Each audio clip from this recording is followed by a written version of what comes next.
L'Arabie saoudite, située au cœur du Moyen-Orient, occupe une position stratégique, non seulement par sa richesse pétrolière, mais aussi par son influence militaire croissante. En effet, depuis plusieurs décennies, le royaume investit massivement dans la modernisation de son armée, se positionnant comme l'une des forces militaires les plus puissantes de la région. Mais que représente réellement cette puissance militaire? Et quels sont ses objectifs, ses capacités et son rôle? C'est ce qu'on vous propose de découvrir dans cette vidéo. C'est parti! L'Arabie saoudite, fondée en 1932 par Abdelaziz Ibn Saoud, est devenue un acteur central au Moyen-Orient, grâce à sa position géographique stratégique et ses vastes réserves pétrolières. La fondation du royaume a marqué l'unification de plusieurs tribus et territoires, notamment avec la conquête du Hedjaz, incluant les villes saintes de la Mecque et de Médine. Depuis, le pays fonctionne sous un régime de monarchie absolue où la famille royale saoud contrôle tous les aspects de la politique, soutenue par le wahhabisme comme doctrine religieuse. Le wahhabisme est un mouvement religieux islamique fondé au XVIIIe siècle par Muhammad ibn Abd al-Wahhab en Arabie saoudite. Il prône un retour strict aux enseignements originaux de l'islam, en rejetant les innovations et les pratiques qui se sont développées après les premiers siècles de l'islam. Ce mouvement religieux est souvent critiqué pour son interprétation rigide et littérale des textes religieux, ainsi que pour son intolérance envers d'autres courants de l'islam et d'autres religions. En revenant à l'Arabie saoudite, ces dernières années, le leadership du prince héritier Mohammed Ben Salman, alias MBS, a marqué une transition importante avec d'importantes réformes socio-économiques sous l'égide du programme Vision 2030. Cette initiative vise à diversifier l'économie, réduire la dépendance au pétrole et moderniser la société. On vous en parle un peu plus tard dans cette vidéo. Sur le plan géopolitique, l'Arabie saoudite joue un rôle majeur dans le Moyen-Orient et au-delà. Son influence repose largement sur ses ressources énergétiques et son rôle clé au sein de l'OPEP, ce qui lui permet de peser sur les marchés pétroliers mondiaux. L'Organisation des pays exportateurs de pétrole, alias l'OPEP, est une organisation intergouvernementale fondée en 1960. Son objectif principal est de coordonner et unifier les politiques pétrolières de ses pays membres et de garantir la stabilisation des marchés pétroliers afin de sécuriser un approvisionnement efficace et économique de pétrole aux consommateurs. Elle vise également à assurer un revenu stable aux producteurs et un retour équitable pour les investissements dans l'industrie pétrolière. Les pays membres de l'OPEP sont principalement des pays producteurs de pétrole en Afrique, au Moyen-Orient et en Amérique latine. Parmi les membres fondateurs figurent l'Arabie saoudite, l'Irak, le Koweït, l'Iran et le Venezuela. Aujourd'hui, l'OPEP joue un rôle crucial dans l'économie mondiale, en influençant les prix du pétrole et en régulant l'offre mondiale de cette ressource vitale. Toutefois, le royaume est également engagé dans une rivalité de longue date avec l'Iran, une confrontation qui dépasse les simples intérêts géopolitiques pour inclure des enjeux religieux, opposant sunnites et chiites. Cette rivalité s'exprime notamment à travers des conflits par procuration, comme au Yémen, en Syrie, en Irak et au Liban. Par ailleurs, l'Arabie saoudite entretient des alliances stratégiques avec les États-Unis et d'autres puissances occidentales, bien que ces relations soient parfois mises à l'épreuve par des questions liées aux droits humains et à l'évolution des intérêts géopolitiques américains. À l'échelle régionale, le royaume se positionne comme le leader du monde sunnite et joue un rôle central au sein du Conseil de coopération du Golfe, alias CCG. C'est une organisation régionale fondée en 1981 qui a pour but de renforcer la coopération économique, politique et militaire entre les pays membres. Les membres du CCG sont 6 pays du Moyen-Orient: l'Arabie saoudite, le Bahreïn, le Koweït, Oman, le Qatar et les Émirats arabes unis. Ces 3 principaux objectifs sont la coopération économique, la sécurité collective et le développement commun. Sur le plan militaire, l'Arabie saoudite a évolué d'une armée locale rudimentaire à une puissance régionale dotée d'un arsenal moderne. Initialement créée pour sécuriser le royaume face aux menaces tribales et territoriales, l'armée saoudienne a entamé sa modernisation dans les années 50-60 avec l'appui des États-Unis. Aujourd'hui, le pays consacre l'un des budgets militaires les plus élevés au monde, investissant dans des équipements sophistiqués comme les avions de chasse, les systèmes de défense antimissiles et les drones. Cependant, cette puissance repose largement sur une dépendance aux technologies et aux conseillers étrangers, ce qui limite son autonomie opérationnelle. L'intervention militaire au Yémen, débutée en 2015, illustre à la fois les ambitions et les défis de cette armée. En effet, bien que le royaume cherche à affirmer son leadership régional, ce conflit a mis en lumière les difficultés d'une guerre prolongée et asymétrique. Maintenant, regardons de plus près ce que représente l'armée saoudienne.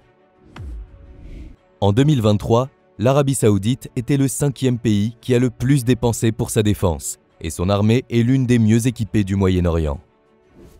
En 2023, son budget était de 75 milliards de dollars et elle comptait 225 000 soldats ainsi que 25 000 réservistes et 400 paramilitaires. Ainsi, le royaume dispose d'une armée bien équipée et modernisée qui joue un rôle crucial dans la région du Golfe. L'armée saoudienne, officiellement connue sous le nom de Forces armées royales saoudiennes, est répartie en plusieurs branches principales. Il y a d'abord l'armée de terre, qui est responsable de la défense des frontières terrestres et des opérations au sol. Elles sont organisées en divisions d'infanterie, mécanisées et blindées, soutenues par des brigades de reconnaissance et d'artillerie. Elle est équipée de chars de combat modernes, comme le M1A2 Abrams, de véhicules blindés tels que le LAV-25 et le M2 Bradley, ainsi que des systèmes d'artillerie modernes comme le M270 MLRS et le M109 Paladin. Elle compte des dizaines de milliers de soldats actifs et utilise des technologies militaires avancées pour renforcer ses capacités. Comme avec les véhicules blindés de combat de la gamme Scorpion, qui inclut des chars Leclerc et des véhicules de transport de troupes VBCI, pour véhicules blindés de combat d'infanterie. Ces forces ont été engagées dans des conflits majeurs, notamment la guerre du Golfe en 1990-1991 et l'intervention militaire au Yémen, où elles jouent un rôle essentiel. Il y a ensuite la marine royale saoudienne, qui est responsable de la protection des côtes du royaume et de ses intérêts maritimes. Elle dispose de frégates, de corvettes, de patrouilleurs et de navires de soutien. Elle est divisée en deux flottes principales, celle de la mer Rouge et celle du Golfe Persique. Elle dispose de frégates modernes de classe Al-Riyad, de corvettes de classe Avante 2200 et de navires de soutien logistique. Les bases principales incluent Jeddah, Jubail et Ras Al Ghar. La marine joue un rôle crucial dans la protection des routes maritimes vitales telles que le détroit de Bab el-Mandeb et le détroit d'Ormuz, zone particulièrement stratégique pour le commerce mondial et les exportations de pétrole. La marine a récemment entrepris un programme de modernisation pour renforcer ses capacités maritimes. Par exemple, l'Arabie saoudite envisage de se procurer au moins 5 sous-marins, notamment auprès de la France. D'ailleurs, il en est de même avec la force aérienne du pays qui pourrait se tourner vers le Rafale F5, le futur appareil qui disposera de data link permettant des vols interconnectés avec des drones. Cependant, sa sortie n'est prévue que pour l'horizon 2030-2035. Malgré cette attente, la force aérienne royale saoudienne est déjà l'une des plus avancées du monde arabe. En effet, elle est l'une des plus modernes et les mieux équipées de la région, jouant un rôle clé dans la supériorité aérienne, les frappes stratégiques et le soutien des forces terrestres. Avec plus de 80 000 personnels, elle opère depuis des bases stratégiquement situées, notamment à Daran, Khamis Mouchaït et Taïf. Elle est équipée de chasseurs bombardiers modernes, tels que le F-15 Eagle, l'Eurofighter Typhoon et le Tornado. L'Arabie saoudite a également acquis des drones de reconnaissance et de combat pour renforcer ses capacités aériennes. Il faut savoir que l'armée de l'air bénéficie d'un soutien constant des États-Unis et du Royaume-Uni, qui fournissent formation et maintenance. On peut aussi parler des forces de défense aérienne qui sont dédiées à la défense contre les menaces aériennes, y compris les missiles balistiques et les drones. Elles disposent de systèmes de défense antimissiles avancés, comme le Patriot américain, pour protéger le territoire saoudien contre les menaces aériennes et balistiques. et ainsi assurer la protection des villes clés et des infrastructures stratégiques, notamment les installations pétrolières. Face aux attaques de missiles balistiques, particulièrement depuis le Yémen, les forces de défense aérienne jouent un rôle critique dans la sécurité nationale. Il y a aussi la Garde nationale, qui est une force distincte qui relève directement du roi. Elle est principalement dédiée à la sécurité intérieure, à la protection des lieux saints et à la défense des infrastructures vitales. En temps de guerre, elle soutient également les forces armées régulières. Son équipement inclut des véhicules blindés tels que le LAV-3 et des hélicoptères modernes. Elle est également mobilisée pour réprimer les troubles civils et sécuriser les sites sensibles. On peut aussi parler de la force stratégique royale saoudienne qui est responsable de la gestion des missiles balistiques stratégiques et de la dissuasion régionale. Elle est équipée de missiles comme le DF-3 et le DF-21, acquis auprès de la Chine, et opère depuis des bases dans le désert. Son rôle est crucial pour contrebalancer les menaces existentielles, notamment celles provenant de l'Iran, et renforcer la position stratégique de l'Arabie saoudite. Toutes ensemble, ces branches jouent un rôle crucial dans la sécurité du royaume. Il est clair que les forces armées saoudiennes sont importantes sur l'échiquier international. Cependant, on voit que l'armée saoudienne est fortement dépendante des technologies militaires occidentales, en particulier celles des États-Unis et du Royaume-Uni. Cette dépendance se manifeste à travers plusieurs aspects. Tout d'abord, elle utilise une large gamme de matériel militaire occidental. De plus, les forces armées saoudiennes reçoivent une formation avancée de la part des militaires occidentaux, assurant ainsi que leur personnel soit bien préparé pour utiliser et entretenir ces équipements sophistiqués. Enfin, la maintenance et la mise à jour des équipements militaires saoudiens sont souvent assurées par des entreprises occidentales, garantissant ainsi leur disponibilité opérationnelle. Cette relation étroite permet à l'Arabie saoudite de maintenir une force militaire moderne et efficace, tout en bénéficiant de l'expertise et de la technologie des pays occidentaux, mais cela diminue son indépendance. Pour asseoir son influence internationale, l'Arabie saoudite ne mise pas uniquement sur la puissance de son armée, mais également sur des projets d'envergure impressionnante qui attirent régulièrement l'attention pour leur ambition. Ces initiatives, souvent colossales et dotées des technologies les plus avancées, repoussent sans cesse les limites de l'architecture et de l'innovation.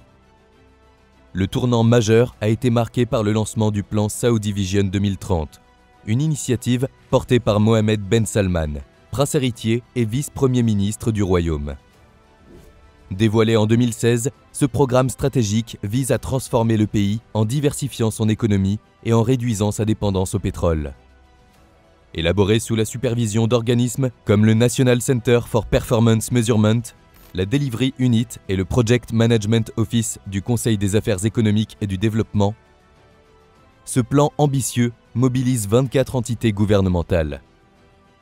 L'objectif principal de Saudi Vision 2030 est de répondre à la vulnérabilité économique causée par la fluctuation des prix du pétrole, une situation qui a conduit à d'importantes difficultés budgétaires depuis 2014. Avant la mise en œuvre de ce plan, 90% des recettes publiques du pays provenaient de l'or noir, qui représente encore aujourd'hui entre 30 et 40% de son produit intérieur brut réel. Toutefois, ce programme ne se limite pas à une diversification économique. Il vise également à améliorer la compétitivité du pays et à renforcer son rôle stratégique sur la scène internationale. Saudi Vision 2030 repose ainsi sur 3 grands piliers. Faire de l'Arabie saoudite le cœur des mondes arabes et islamiques, devenir une puissance mondiale de l'investissement et enfin, transformer le pays en un carrefour reliant le supercontinent afro-eurasien. Divisé en 3 phases quinquennales, le programme établit une feuille de route pour atteindre des objectifs spécifiques qui guideront le pays vers la réalisation de cette vision. Pour financer ces projets, Mohammed Ben Salman a annoncé en janvier 2016 l'introduction en bourse de la compagnie pétrolière Saudi Aramco, bien que seulement 5% des parts de l'entreprise aient été mises à disposition des investisseurs. Avec ce plan, le pays affiche une volonté claire de se réinventer, en misant sur des projets visionnaires pour devenir un acteur incontournable à l'échelle mondiale. En 2016, le rapport du Fonds monétaire international, alias FMI, sur l'Arabie saoudite, est publié quelques mois après l'annonce du plan Saudi Vision 2030. Ce document met en avant une réduction continue du déficit budgétaire du pays, mais avertit également que l'Arabie saoudite risque d'épuiser ses réserves de devises étrangères en seulement 5 ans. Dans le même temps, des journalistes critiquent le projet, le jugeant trop ambitieux. Les débats se poursuivent au fil des années, soulignant que la croissance non pétrolière reste insuffisante, ce qui pourrait compromettre le succès de Saudi Vision 2030. Parmi les obstacles évoqués figurent des faiblesses structurelles, telles que l'inefficacité de la bureaucratie, le manque de compétences adaptées aux besoins du marché du travail, la faiblesse des institutions et les lacunes du système éducatif. Ces problèmes entravent les perspectives de croissance et soulignent la nécessité de réformes économiques et politiques. Cependant, aucun changement politique significatif ne semble prévu. À cela s'ajoute la crise économique provoquée par la pandémie de coronavirus et la chute des prix du pétrole, aggravant les défis du pays. Par ailleurs, l'Arabie saoudite est de plus en plus critiquée sur la scène internationale, notamment pour son bilan en matière de droits humains, de droits des femmes et de protection de l'environnement. Une affaire en particulier bouleverse profondément l'image du pays. L'assassinat du journaliste Jamal Khashoggi en 2018. Ce dernier, critique du gouvernement et du prince héritier, est tué au consulat saoudien en Turquie, entraînant une onde de choc mondiale. Le royaume est accusé d'être impliqué dans ce meurtre, ce qui provoque une vague de condamnations. Peu après, le Fonds public d'investissement saoudien organise son forum annuel, le Future Investment Initiative, à Riyad. Cependant, face à la controverse, de nombreuses entreprises internationales boycottent l'événement et des partenaires médiatiques tels que le New York Times et le Financial Times se retirent. Dans ce contexte, l'entrepreneur britannique Richard Branson suspend sa collaboration avec le gouvernement saoudien. Alors qu'il devait diriger 2 grands projets touristiques le long de la mer Rouge, dont la mégalopole futuriste Neom, il met également fin aux discussions sur un investissement saoudien dans sa société Virgin Galactic. Ce retrait ralentit certains projets, mais malgré les tensions, la construction de Neom avance. Cette mégalopole, qui promet d'incarner l'innovation technologique, la durabilité environnementale et la prospérité économique, illustre la volonté du royaume de développer le tourisme, un pilier essentiel pour diversifier son économie. Avec ses 2 saintes mosquées, l'Arabie saoudite bénéficie déjà d'une position centrale dans le monde arabe et islamique, mais elle cherche à attirer davantage de visiteurs en misant sur des infrastructures uniques et impressionnantes. Le pays investit également massivement dans le secteur du divertissement pour renforcer son attractivité. En 2016, plus de 2 milliards de dollars sont injectés dans ce domaine, permettant la construction de complexes sportifs et culturels, ainsi que la réouverture de cinémas après 35 ans d'interdiction. Ce bouleversement s'accompagne de progrès pour les droits des femmes, qui peuvent désormais assister à des événements culturels et sportifs longtemps réservés aux hommes. En 2017, pour la première fois, des femmes entrent dans le stade international du roi Fahd à Riyad. L'année suivante, elles participent à diverses activités sportives et artistiques. Des artistes de renommée internationale, tels que David Guetta, J Balvin et Monsta X, sont invités à se produire, renforçant l'attrait du pays. Enfin, en 2019, des réformes majeures voient le jour. Les femmes peuvent désormais voyager sans restriction et obtenir le droit de conduire, marquant une évolution significative dans la société saoudienne. L'Arabie saoudite, consciente des bouleversements climatiques qui façonnent notre monde, cherche à diversifier son économie pour répondre aux défis écologiques et économiques de demain. Bien qu'elle ne prévoie pas de réduire sa production de combustibles fossiles, le royaume sait qu'il est risqué de tout miser sur une ressource comme le pétrole, qui pourrait devenir obsolète. Ainsi, il utilise son pouvoir d'investissement pour bâtir une économie plus diversifiée et durable. Sa position stratégique entre l'Afrique, l'Asie et l'Europe constitue un atout majeur que le pays souhaite exploiter pour renforcer son rôle dans le commerce international. Pour atteindre ses objectifs, l'Arabie saoudite collabore avec de nombreuses organisations internationales sur divers projets ambitieux. Elle comprend que la diversification économique passe par une société dynamique, ce qui implique des infrastructures modernes et la création d'opportunités économiques pour les entrepreneurs, qu'ils soient à la tête de petites entreprises ou de grandes sociétés. Toutefois, comme vu précédemment, l'attractivité du pays a été entachée par des controverses, notamment l'assassinat du journaliste Jamal Khashoggi en 2018, qui a poussé plusieurs entreprises internationales à quitter ces projets. Une nouvelle crise survient en 2020 avec le meurtre d'Abdulrahim Al-Waiti, un activiste de la tribu Ouweit, opposé au projet NEOM. Face à ces scandales, le prince héritier Mohammed Ben Salman engage la société américaine Rudder Finn pour redorer son image et celle de ses projets, signant un contrat de 1,7 million de dollars malgré la crise du Covid-19. Malgré ces obstacles, les infrastructures visionnaires du royaume commencent à voir le jour. Parmi elles, NEOM, dont les avancées sont régulièrement dévoilées, témoigne de l'ambition saoudienne. En mai 2023, un nouveau projet colossal, Moukab, est annoncé. Ce bâtiment cubique, s'étendant sur 19 km², est conçu pour faire de Riyad la première destination immersive au monde. Si ce projet voit le jour, il deviendra le plus grand centre-ville moderne jamais construit, intégrant musées, opéras, théâtres, salles de concert, galeries d'art, universités et plusieurs centaines de milliers de logements. Avec un coût estimé à 800 milliards de dollars, Moukab incarne l'innovation et le futurisme. 6 mois après cette annonce, un autre projet, Leïdja, est dévoilé. Situé dans le nord-ouest du pays, près du golfe d'Aqaba, Leïdja comprendra un complexe de 3 hôtels de luxe nichés dans les montagnes. Ces initiatives illustrent l'ambition de l'Arabie saoudite d'attirer les touristes et de diversifier son économie tout en consolidant son rôle sur la scène internationale. Mais l'Arabie saoudite ne compte pas que sur les projets grandioses, elle compte aussi sur ses alliés. Regardons de plus près les relations qu'elle entretient avec les autres pays. Le premier pays dont on peut parler est Israël. Avant les années 2000, l'Arabie saoudite, comme beaucoup de nations arabes, a adopté une position fermement hostile envers Israël depuis sa création en 1948, et Riyad soutient financièrement et diplomatiquement les Palestiniens. Les années 2000 marquent un tournant discret, où des intérêts communs commencent à émerger entre les deux pays.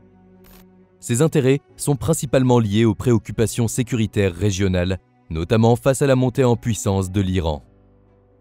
La menace perçue du nucléaire iranien a poussé les deux pays à partager des informations et à coopérer de manière informelle, malgré leurs divergences idéologiques. Un autre événement important sont les accords de normalisation de 2020. Plusieurs pays arabes, les Émirats arabes unis, le Bahreïn, le Soudan et le Maroc, signent les accords d'Abraham, normalisant leurs relations avec Israël sous l'égide des États-Unis. Il faut savoir que ces accords représentent un tournant historique dans les relations entre Israël et le monde arabe. L'Arabie saoudite, bien que pressée par Washington, a choisi de ne pas participer. Officiellement, le Royaume a réitéré que la résolution du conflit israélo-palestinien était une condition préalable à toute normalisation. Cependant, Riyad a montré un soutien indirect en ouvrant son espace aérien aux vols israéliens vers les Émirats arabes unis, montrant une flexibilité stratégique. De plus, malgré l'absence de relations diplomatiques officielles, des rapprochements économiques et stratégiques ont été observés. Par exemple, des entreprises saoudiennes ont commencé à collaborer avec des firmes israéliennes dans des domaines tels que la technologie et l'énergie. Par exemple, Mellanox, une entreprise israélienne spécialisée dans les réseaux informatiques, a collaboré avec des firmes saoudiennes pour développer des technologies avancées. On peut aussi parler de la visite de Benyamin Netanyahou en Arabie saoudite en novembre 2020. Cette visite a été suivie de discussions sur la possibilité de normalisation des relations. Cependant, aucun accord n'a été trouvé à l'heure actuelle et la question palestinienne détériore les relations entre les deux pays, car pour Riyad, une normalisation des relations n'est pas possible sans la création d'un État palestinien. Mais certains se demandent si les choses pourraient changer avec l'élection de Trump, sachant qu'il a exprimé des positions fermes sur le conflit israélo-palestinien. Il faut savoir qu'il a toujours été un fervent soutien d'Israël, comme en témoignent ses actions lors de son premier mandat, telles que la reconnaissance de Jérusalem comme capitale d'Israël et la négociation des accords d'Abraham. Mais au même moment, il a tenté de se positionner comme un candidat anti-guerre, en évitant de prendre une position explicite sur des questions telles que les négociations de cessez-le-feu à Gaza ou la solution à 2 États. Cependant, après son élection, on apprend qu'il a nommé des personnalités pro-israéliennes à des postes clés, comme Mike Huckabee, en tant qu'ambassadeur des États-Unis en Israël. Ce dernier a été pointé du doigt pour ses liens étroits avec Israël et son opposition à une solution à 2 États. Huckabee a également fait des déclarations controversées, comme nier l'existence d'une identité palestinienne. De plus, ses commentaires passés sur l'annexion et les colonies israéliennes ont été jugés problématiques. Cette alliance avec l'État hébreu pourrait donc compliquer encore plus les relations avec l'Arabie saoudite. Dans ce contexte, on peut aussi parler des relations entre Riyad et Washington. Il faut savoir que depuis l'établissement de relations diplomatiques en 1933, ces 2 nations entretiennent un lien étroit centré principalement sur les intérêts énergétiques, sécuritaires et économiques.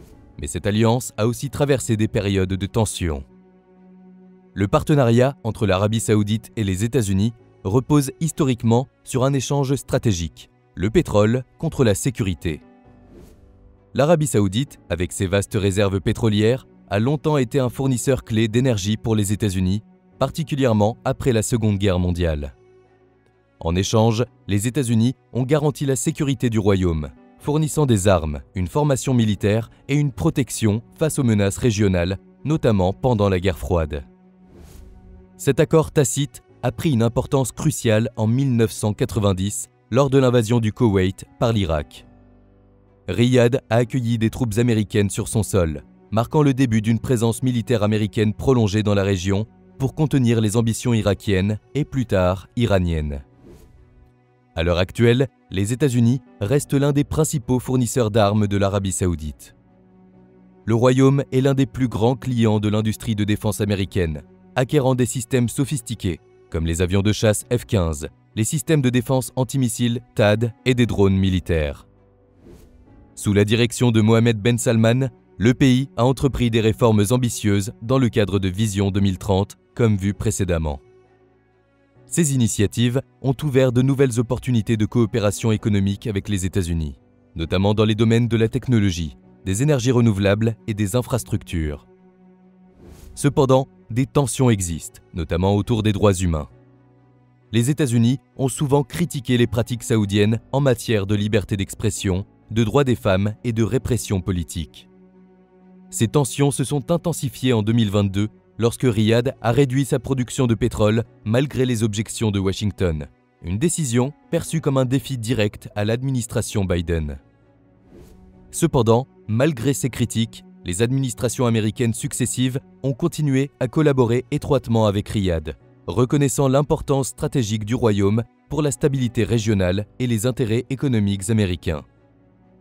Les États-Unis et l'Arabie saoudite ont également un objectif commun: restreindre l'influence de l'Iran dans la région. Les relations entre l'Arabie saoudite et l'Iran sont marquées par une rivalité profonde, enracinée dans des différences religieuses, géopolitiques et économiques qui façonnent le paysage du Moyen-Orient.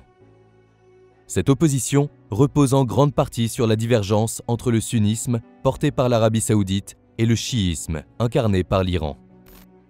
L'Arabie saoudite se positionne comme le gardien des lieux saints de l'islam et le leader du monde sunnite, tandis que l'Iran, par son idéologie chiite, cherche à étendre son influence dans la région, notamment via des alliés comme le Hezbollah libanais, les milices chiites irakiennes et les rebelles houthis au Yémen. Sur le plan géopolitique, cette rivalité s'exprime par une lutte d'influence dans plusieurs théâtres de conflit. Au Yémen, l'Arabie saoudite dirige une coalition militaire contre les rebelles houthis soutenus par l'Iran. En Syrie, Riyad soutient les groupes rebelles opposés au régime de Bachar el-Assad, tandis que Téhéran était l'un des principaux alliés de Damas.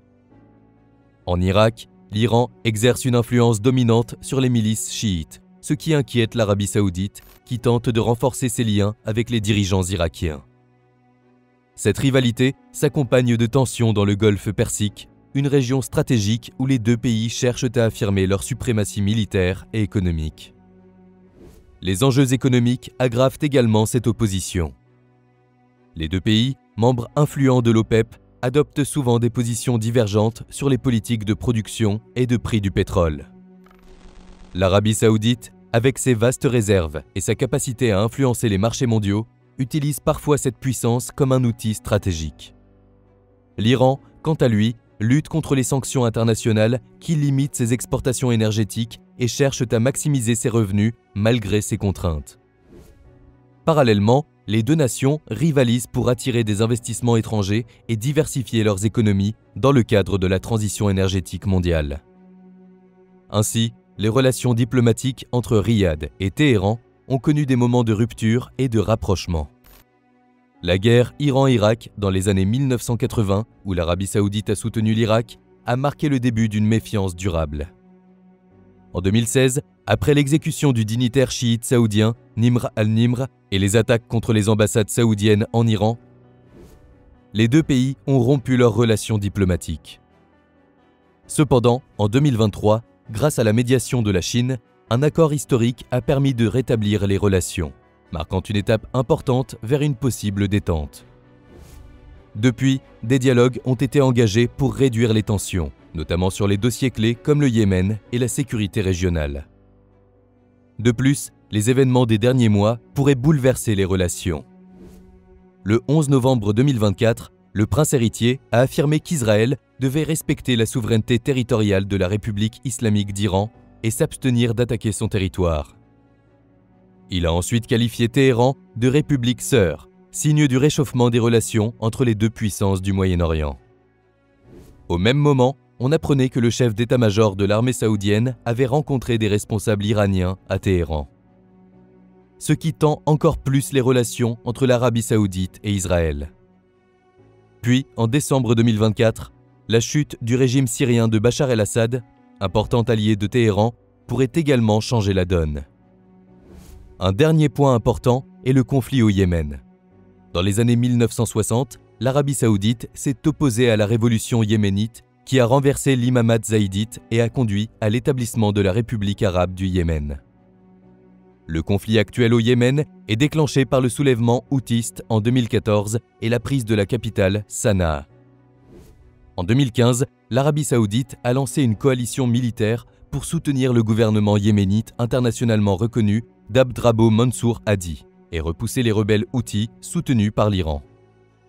Cependant, la guerre au Yémen a eu des répercussions négatives pour l'Arabie saoudite.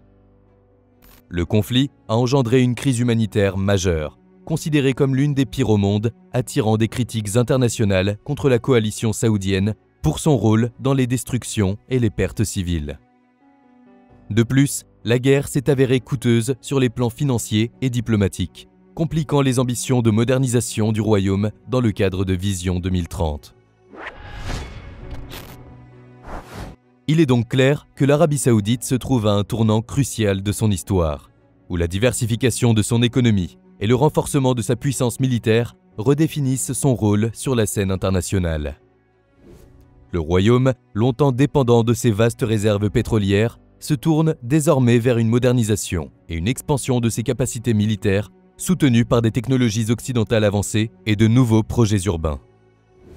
Cette transformation n'est pas simplement une question de défense nationale, mais aussi une stratégie pour assurer sa stabilité et son influence dans une région marquée par des tensions persistantes. Mais est-ce que cela sera suffisant ?